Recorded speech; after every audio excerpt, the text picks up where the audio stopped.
Il est un démon meurtrier en fuite depuis 30 ans. Pendant 30 ans, la police n'a cessé de rechercher sa trace, mais aucun indice n'a jamais été trouvé. En réalité, pendant ces 30 années, John vivait sous une fausse identité et avait adopté 6 enfants. Il les a entraînés selon des méthodes dignes des forces spéciales. Une fois adultes, chacun d'eux possédait des compétences exceptionnelles.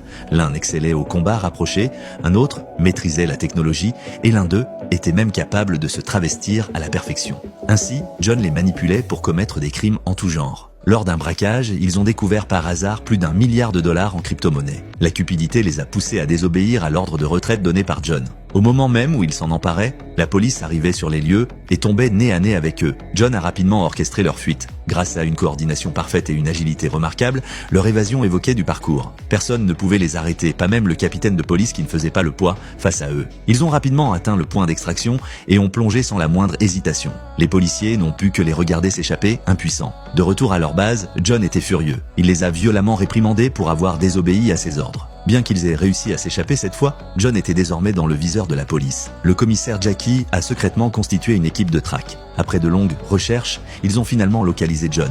Mais en tant que criminel en cavale depuis 30 ans, sa vigilance était extrême. La policière en civil n'a fait qu'effleurer son oreille et John a immédiatement senti quelque chose d'anormal. Puis, elle est réapparue devant l'ascenseur de son immeuble. C'était une coïncidence de trop. John semblait avoir deviné son identité. Il a alors glissé sa main dans sa poche. Quand il est entré dans l'ascenseur, un couteau était apparu dans sa main. À ce moment critique, Jackie a surgi. Ce film s'intitule Chasing the Wind.